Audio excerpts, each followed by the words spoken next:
समय तक जो हमें जानकारी है कि 1 लाख से अधिक 1,25,000 लोगों ने अपना रजिस्ट्रेशन कर लिया है उत्तराखंड आने के लिए। इसमें प्रमुख रूप से जो स्थान है जहां से लोग आना चाहते हैं उनमें दिल्ली से सर्वाधिक लोग हैं और उसी प्रकार से मुंबई से भी लोग आना चाहते हैं। महाराष्ट्र से 15,000 लोग हैं, उत्तर प्रदेश से लगभग 20,000 ने रजिस्ट्रेशन किया है, पंजाब से करीब 8,000 लोगों ने रजिस्टर किया है और चंडीगढ़ से भी 3,600 लोगों ने रजिस्टर किया है। तो ये संख्या निरंतर बढ़ रही है। जैसे हम बात कर रहे हैं इसी बीच में संख्या में कुछ और वृद्धि भी हो सकती है। हमारे अधिकारी जब से भारत सरकार से आदेश आए हैं उन्होंने ये एसओपी डेवलप किया है, क्योंकि भारत सरकार की अपेक्षा थी कि राज्य ये कार्य की विधि क्या होगी, किस प्रकार से ये कार्य किया जाएगा। वो बहुत बड़ा कार्य है। जैसे आपने देखा हमारे यहाँ अभी तक 1.25 लाख लोगों ने रजिस्टर कर लिया है। कई बड़े प्रांत हैं जहाँ की 10 लाख लोग रजिस्टर हो रहे हैं। तो इस प्रकार की संख्या है। उन्होंने कहा था कि एसओपी डेवलप किया जाए और राज्य आपसी सहमति से लोगों को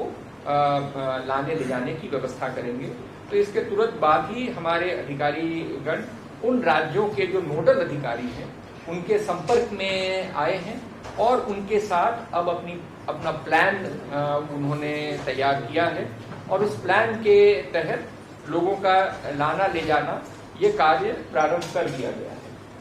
और जैसे जैसे दिन गुजरेंगे वैसे वैसे आप देखेंगे कि ये और तीव्र गति पकड़ रहा है और कई राज्यों में जैसे एसओपी अभी उनका फाइनल लिया, कोई डिसीजन वहां पे लिया जाना है, तो वो जैसे जैसे चीजें क्लियर होंगी हमारे लोग हम उनको लाएंगे और उनको कम से कम असुविधा हो, इसलिए जिन स्थानों पर उनको वो पहुंचेंगे उत्तराखंड प्रवेश करने के पश्चात वो डेजिग्नेटेड स्थान होंगे, तो वहां पर व्यवस्थाएं प्रॉपर हो, सोशल डिस्टेंसिंग रहे, शौचालय आदि की व्यवस्था हो, पेयजल की व्यवस्था हो, कुछ खाने पीने की व्यवस्था हो, ये सारे व्यवस्थाएं करने के लिए कहा गया है। और सिमिलरली ये लोग जो बाहर से आ रहे हैं इन्हें हम क्वारंटीन में, होम क्वारंटीन की व्यवस्था की गई है अनलेस और अनटिल कि इनमें कोई ऐसे लक्षण हैं जिसके आधार पे हमें उन्हें किसी सरकारी क्वारंटीन सेंटर में रखना आवश्यक हो, उस केस में ही हम उन्हें सरकारी उसमें ले जाएंगे। अदरवाइज उन्हें हम होम क्वारंटीन के लिए परमिशन दे देंगे। अब ये बहुत इंपॉर्टेंट बात होगी कि ये बड़ी संख्या में लोग आ रहे हैं, सभी जिलों में लोग जा रहे हैं और खास करके अल्मोड़ा, पौड़ी, टिहरी इन जिलों में संख्या ज्यादा है। तो इसमें जिलाधिकारियों के साथ कल वीडियो कॉन्फ्रेंसिंग करके हम लोगों ने उनसे ये बताया है कि इनका क्वारंटीन में रहना और क्वारंटीन के नियमों का पालन करना, होम क्वारंटीन के नियमों का पालन करना, ये बहुत ही महत्वपूर्ण होगा। और इसके लिए जिलाधिकारियों ने अपनी अपनी टीमें बनाई हैं। उन टीमों को अभी से वो अलर्ट कर लें। हमारे सेंट्रल लेवल से कौन लोग आ रहे हैं, किस जिले में, किस गांव में वो जा रहे हैं, इन सभी का डिटेल हम लोग ट्रांसमिट करेंगे और इनका फॉलोअप बहुत ही सख्ती के साथ होना चाहिए। वैसे मैं आपको बता दूं कि हमारे ग्राम प्रधानगण बहुत ही सजग और बहुत ही सतर्क हैं और उन्होंने अपने अपने गांव में क्वारंटीन को इम्पोज करने के लिए, तो इन्फोर्स करने के लिए उन्होंने काफी तत्परता दिखाई है। आगे भी हम उन्हें कुछ और अधिकार देने की बात कर रहे हैं ताकि वो इसे बहुत ही अच्छे से करें, क्योंकि आप ये समझ सकते हैं कि 1.25 लाख लोग आएंगे तो उनकी व्यवस्था हमें करनी पड़ेगी, उनकी क्वारंटीन और उसका मॉनिटरिंग हमें बहुत बेहतर तरीके से करना पड़ेगा। तो ये पूरी चेन, जहां से व्यक्ति चल रहा है, कहाँ पे वो पहुंच रहा है, वहां से वो कहाँ जा रहा है, वहां से गांव पहुंच रहा है, गांव में उसकी क्वारंटीन, ये पूरा चेन के संबंध में जिलाधिकारियों के साथ वार्ता हुई है और जो हमने एक प्रोसीजर तय किया है, एक प्रक्रिया तय की है, उस प्रक्रिया के तहत इसका फॉलोअप होगा और ये इस तरह से भी इसका फॉलोअप होगा। माननीय मुख्यमंत्री जी ने इन सभी बिंदुओं के ऊपर बहुत ही गंभीरता के साथ चर्चा की है और अधिकारियों के साथ, और उन्होंने व्यापक विचार विमर्श करने के बाद ये व्यवस्था अभी हमने इसके लिए तय किया है। भारत सरकार ने ट्रेन के लिए रेलवे को भी उन्होंने अनुमति दे दी है और इस संदर्भ में मेरा भी और मेरे जो अधिकारी इस कार्य को देख रहे हैं उनके द्वारा रेलवे के जो नोडल ऑफिसर्स हैं, हमारे केस में जो नोडल ऑफिसर हैं, हमने उनसे ही बात की है और माननीय मुख्यमंत्री जी की भी, माननीय रेल मंत्री जी से भी बात हुई है और हर स्तर से ये आश्वासन दिया गया है कि इसके लिए जो भी सहयोग है वो प्रदान किया जाएगा। तो हम अलग अलग क्लस्टर्स में जो रेलवे से आने वाले लोग हैं, जो दूरस्थ इलाकों से, माना मुंबई है या साउथ इंडिया है या बिहार, बंगाल या ईस्टर्न पार्ट से आने वाले हैं, तो उनका हम क्लस्टर तैयार कर रहे हैं, उसकी सूची बनाएंगे और वो सूची हम रेलवे को उपलब्ध कराएंगे और उसी हिसाब से फिर ट्रेनों की व्यवस्था उनके द्वारा की जाएगी और जिस तिथि को वो ट्रेन के बारे में वो अपना कार्यक्रम टाइम टेबल बनाते हैं तो उसमें फिर उन लोगों को लाया जाएगा। उनके लिए भी यही व्यवस्था रहेगी जो हमने बताया है। इसके अलावा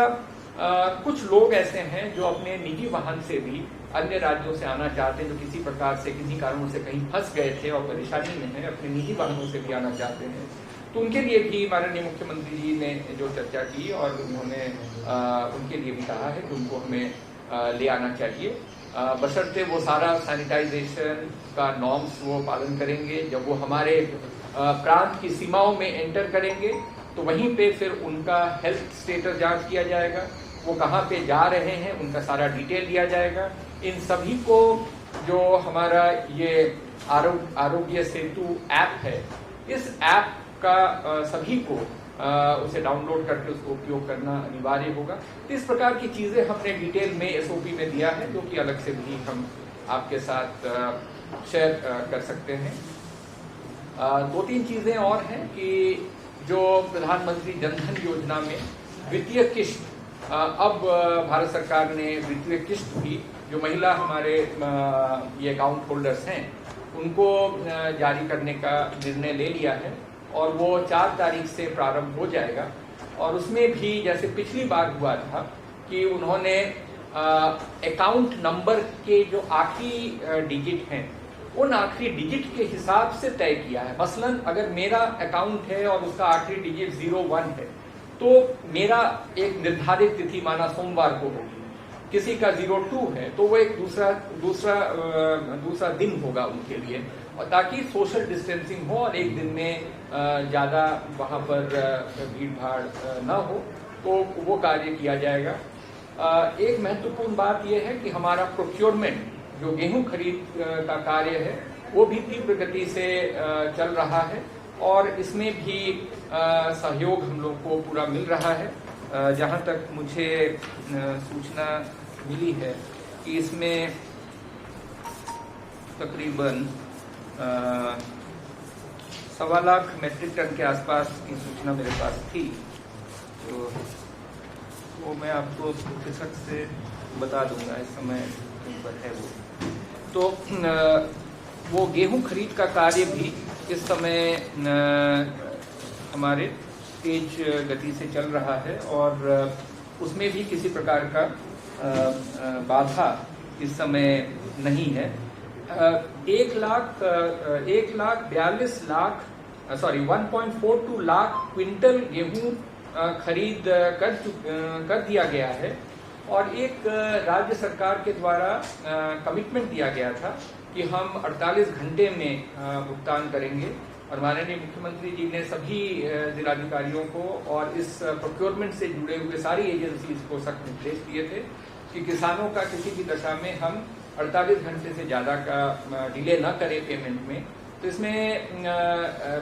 वित्त विभाग ने, राज्य सरकार के वित्त विभाग ने पर्याप्त धनराशि उपलब्ध करा दी गई थी और अभी तक 24 करोड़ धनराशि वो किसानों को उनके खातों में उपलब्ध करा दिया गया था। हमने मनरेगा के कार्यों को भी प्रारंभ कर दिया है और मनरेगा के 6,441